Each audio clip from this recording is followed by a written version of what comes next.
The cooking the housemaid makes is so terrible. Throw it all away and let's order pizza today. My mother-in-law and brother-in-law, who don't help with any household chores, had moved into my house and kept saying whatever they wanted. I felt I had reached my limit with this lifestyle, so I decided to end their lives. I'm Penelope, turning 30 years old. Finally, my life has settled down, and peaceful days have returned. It all began when I attended a company drinking party. It was there that I met my ex-husband Sebastian. I first met Sebastian at a drinking party, and we immediately hit it off. We became close quickly, exchanged contact information, and started going out for drinks together regularly. Even though we worked in different departments at the company, he would wait until I finished work and would listen kindly when I complained about making mistakes. He was supportive and empathetic when I had personal concerns, and being with him became a comforting time for me. And it seemed Sebastian felt the same way. He asked me to become his girlfriend. I was really happy and we started dating. After that, we did typical things that couples do. Going on trips on weekends, having dates nearby places, and that kind of stuff. Then, around 2 years into our relationship, Sebastian proposed to me. I had a strong feeling that I wanted to marry him, so I happily accepted his proposal. Both my parents and Sebastian's parents gave their consents to our marriage, so we began preparing for the wedding while working. It was a bit challenging, but I felt fulfilled and happy throughout the preparations. Finally, we were able to have our wedding ceremony, and everyone congratulated us. After we got married, Sebastian moved into the apartment my father had bought for me. Even after marriage, Sebastian remained kind and shared household chores with me. When I was busy, he would take care of everything without complaint. I was truly happy to have married such a wonderful person. One day, Sebastian's father passed away from a long-term illness. With Sebastian's mother now alone in their family home, Sebastian approached me with a proposal. Mom will be alone now, so let's have her live with us. It would be inconvenient for her to be on her own, and I'm the eldest son, so I should take care of her. I hadn't been married for long, and I still wanted to enjoy my newlywed life. The idea of living with my mother-in-law made me a bit disappointed. However, I also understood that my mother-in-law must be feeling sad after losing her husband, and I wanted to fulfill my kind-hearted husband's wish. Above all, I thought that if I were in his shoes, I would definitely do the same. So, I decided to accept my husband's request. However, if I had known the tragic events that would happen afterward, perhaps I would haven't agreed to this cohabitation and could have continued to live happily. So we started living with my mother-in-law, but she never washed the dishes she used or left her clothes everywhere even though she was always at home. She settled in but didn't help with any household chores at all. Just as I was feeling frustrated with this situation, another tragedy happened suddenly. It was around the time when people began their long holiday. When we were relaxing at home, my husband's phone rang. Huh. I wonder what's going on. He started talking with someone on the phone. It seemed like it was from my brother-in-law, Adam. My brother-in-law had returned home for a long holiday, only to find that their family home was gone. Apparently, he was shocked, so he called my husband. And after the conversation ended, my husband told me, Adam seems to have come back, but since our family home is gone, he'll be staying with us during the holidays. However, I suddenly had a doubt. I remembered that my brother-in-law works in the hospitality industry and the long holiday period should be a busy season. It didn't seem likely that he could take time off during such a busy time. Isn't it a bit strange? Adam works in the hospitality industry, so how could he come home? Maybe he just happened to get time off. My husband wasn't really interested in talking about it. And about 2 hours later, my brother-in-law arrived at our house. Moreover, he came carrying lots of luggage in both hands and hurriedly entered the house. As soon as my brother-in-law arrived at the house, he immediately confronted my husband. Sebastian, why is our family home gone? After Dad's funeral, Mom would be alone, right? So she sold the family home and moved in with us. Didn't I tell you about it? I didn't hear anything about that. Jeez. My brother-in-law kept complaining to my husband and mother-in-law about the fact that their family home was gone. I have only met my brother-in-law twice, once when my husband and I went to visit his family before we got married, and the second time was at our wedding. My impression of my brother-in-law is that he tends to react with defiance when criticized by my mother-in-law or husband about small things. He comes across as immature, selfish, and somewhat self-centered, and honestly, I find him difficult to deal with. I wonder if this time too he will insist on having his way and continue living in our house like this. Just as I had feared, my bad feeling came true. My brother-in-law said to my husband, You're living in a nice apartment. Do you have any unused rooms or something? There's one room that we're not using. It's just being used as storage. Well then, there's no problem if I move in. He said like that. Of course, both my husband and I opposed the idea of living together with my brother-in-law. Why not? You sold the family home without consulting me. Mon can live here, but why can't I? However, he started throwing a tantrum. Then my husband asked my brother-in-law, What about your job in the hospitality industry? And weren't you supposed to be living in as a trainee? Brother-in-law replied, Well, you see, I've got mentally tired from my current job. I've taken a temporary leave for a while. If my husband heard this, he would definitely find it hard to refuse. He glanced at me, silently pleading for understanding. I shook my head, signaling that it was impossible because my mother-in-law was already living with us. All right. Just for a little while, okay? Seriously? You're the best. However, my husband agreed to it. Even though my husband must have seen I shook my head in disagreement, he still accepted my brother-in-law. I immediately called my husband into the bedroom. Hey, what were you thinking about accepting Adam like that? You saw me shake my head and refuse, didn't you? In response, my husband, true to his kind nature, argued. I couldn't just abandon Adam, could I? However, once we accepted my brother-in-law into our home, it's obvious that it would be difficult to kick him out. I hoped that he would return to work soon. At first, we had a quiet life. But my husband became busier during the peak season and started working overtime on weekends. Then I discovered my brother-in-law's true nature. It was when my husband wasn't around. It seems like my brother-in-law thought I wouldn't say anything. He started giving me orders, like cook him something because he's hungry, or go buy him some cigarettes because he's busy. Moreover, he started smoking in the living room, so I had to repeatedly tell him to go to the balcony.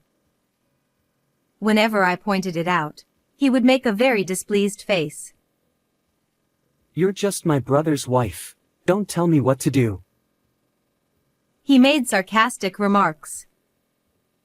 My mother-in-law didn't say anything about it either, and she and my brother-in-law both bosses me around. When I cooked dinner, I was told things like, The cooking the housemaid makes is so terrible. Throw it all away and let's order pizza today. my mother-in-law and brother-in-law, who didn't do any house chores, said whatever they wanted to say to me in my house. My brother-in-law who behaves and talks which make it hard to believe he's just a guest, and mother-in-law who lets him do as he pleases without ever reprimanding him. Even though a month had passed since then, my brother-in-law didn't show any sign of returning to work. I wanted to change the situation, so I decided to discuss it with my husband. I told him about his brother's behavior. I couldn't bear it anymore. But, when I had a talk with my husband, he said, Well. It's only been a month. He's probably been through a lot. Let's give him some more time and space. So I said, he's definitely lying about being mentally stressed and taking leave. It's been a month, and he hasn't made any effort to go back to work. And when you're not around, Adam and your mother are constantly bossing me around. I told my husband everything, but he didn't listen at all. I don't get that vibe from either of them when I'm around, so I can't believe it. Are you just making up lies because you want to kick Mom and Adam out of our house? In the end, he called me a liar. Why doesn't he believe me and still take their side? I was so furious. And that's when the incident happened. As I happened to wake up early one morning and headed towards the bathroom, I noticed a burnt smell coming from somewhere. I tried to locate its source and found it was coming from my brother-in-law's room where he was sleeping.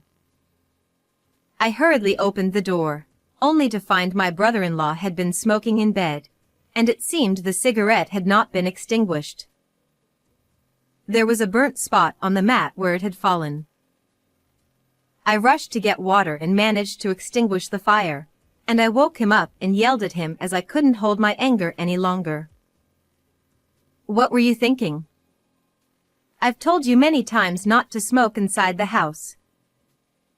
Upon being awakened, my brother-in-law seemed somewhat surprised but quickly responded to me with annoyance. The fire's already out, right? Don't bother waking me up over something done. You're just my brother's wife, so don't get bossy.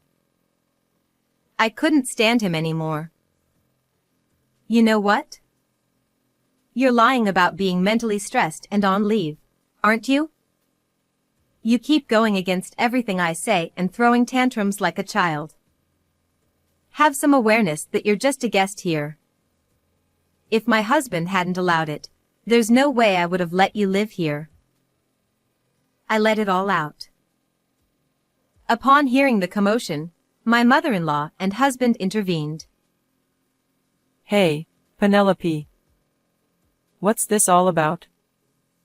How dare you say such things to my son? He's going through a tough time at work right now. How can you yell at someone like that? Unbelievable. That's right, Penelope. Apologize to my brother. What you said just now was way out of line. My husband and mother-in-law ganged up on me, blaming me for everything. Meanwhile, my brother-in-law watched the scene with a smirk on his face. I couldn't understand why I was the one being blamed. I've accommodated my mother-in-law, who became a widow, and my brother-in-law who barged in after taking leave, just as my husband wanted. Yet, instead of reprimanding his brother, he joined my mother-in-law in blaming me. And my husband added, I've heard from my brother that you're always scolding him when it's just the two of you. How dare you treat him like that just because you want him to leave? I've even considered divorce and have already signed the divorce papers. Cool off and think about it. All right. If you're going to take your brother's side like that, then I'll divorce you or do whatever it takes. I'm leaving this house. I've reached my limit, and as I prepare to leave for work, I've decided I will never forgive them. That day, I was irritated all day, and I got calls from my husband several times, but I ignored them all. I finished work and then got home, determined to expose my brother-in-law's lie. I found the house key wouldn't work. No matter how many times I tried to unlock the door, the key wouldn't turn, so I called my husband. Then he said me.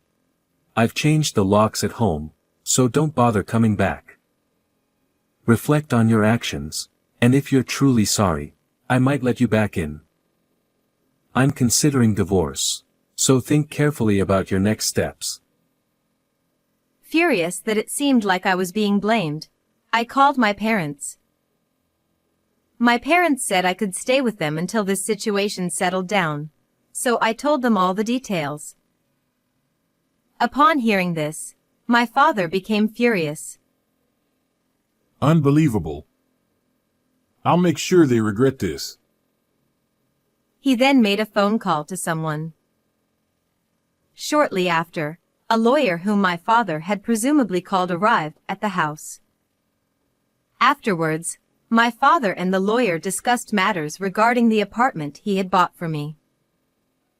Since the apartment is in my father's name, he said he would sell it immediately. I wanted a divorce, so it was necessary for my husband to agree to this.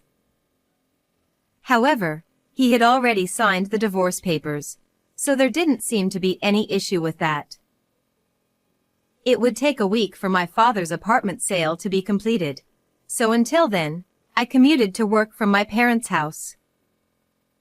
Finally, after a week had passed, I went to my husband's house with my father and the lawyer. When I rang the intercom, my husband answered. Penelope, have you finally cooled off? Wait, Penelope's dad, and... who is that person?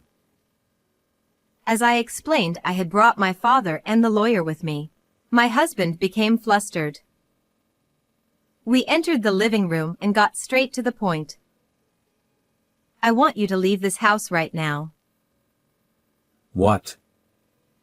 Right now? Sebastian stammered nervously, clearly intimidated by my father and the lawyer. Then my brother-in-law and mother-in-law intervened. Here we go again. I said I'd leave once I get better. That's right, Penelope. Adam is still emotionally unstable. Please cut him some slack. If you want Adam to leave that much, why don't you leave instead? My brother-in-law and mother-in-law were both being selfish and unwilling to listen to me. Seeing no other option, I asked the lawyer to explain on my behalf. All of you need to leave the house. The owner has decided to put this house up for sale. The lawyer's explanation seemed to shock them. Huh? What? What do you mean? This house belongs to Sebastian, right? Sebastian, you haven't sold it, have you? Just because it belongs to my brother doesn't mean his wife has the right to sell it without permission. Then my father spoke up. This house was a gift from me to my daughter, given when she became a working adult. In fact, the contract is in her name. So, there should be no problem if she decides to sell this house. He then presented the contract documents to my husband and his family. Upon seeing the documents, my husband, mother-in-law, and brother-in-law turned pale. Then I said to my husband, "Hand me the divorce papers that you said you've already signed. You wanted a divorce too, so there shouldn't be any issue, right?" I just got in the heat of anger. Just got in the heat of anger? Yet you signed the divorce papers beforehand. That makes no sense. Stop making excuses and just hand it over. Or should we both hire lawyers and settle this through negotiations? In that case, we might need to send certified documents to your company. My husband quickly brought the divorce papers. Then I signed the papers as well. Well then, this is it. Leave by the end of this month. I think you understand, but if you don't leave, it'll become a police matter. With that, I got up to leave. This is no joke. My brother-in-law shouted angrily as he stood up and tried to grab me. If you lay a hand on us, I'll call the police immediately. For someone supposedly mentally unstable, you're quite aggressive, aren't you? Why don't you get back to work? However, as I said so, he started punching the floor in frustration. Damaging property is also a police matter, you know. I quickly added. Damn it. All right. My brother-in-law yelled in frustration, thrashing about. After that, thanks to the lawyer, the proceedings went smoothly. The divorce was finalized successfully, and I managed to evict my husband and in-laws from the house. I heard through the grapevine that my ex-husband couldn't support 3 adults on his salary alone, so he told my ex-brother-in-law to leave immediately. Then, unable to tolerate my ex-husband's words, my ex-brother-in-law reportedly punched him and got arrested by the police. Apparently, this incident shocked my ex-mother-in-law and caused her to develop depression. As for me, I used the money from selling the apartment to buy a new house with my parents, and now we're living happily as a family of 3.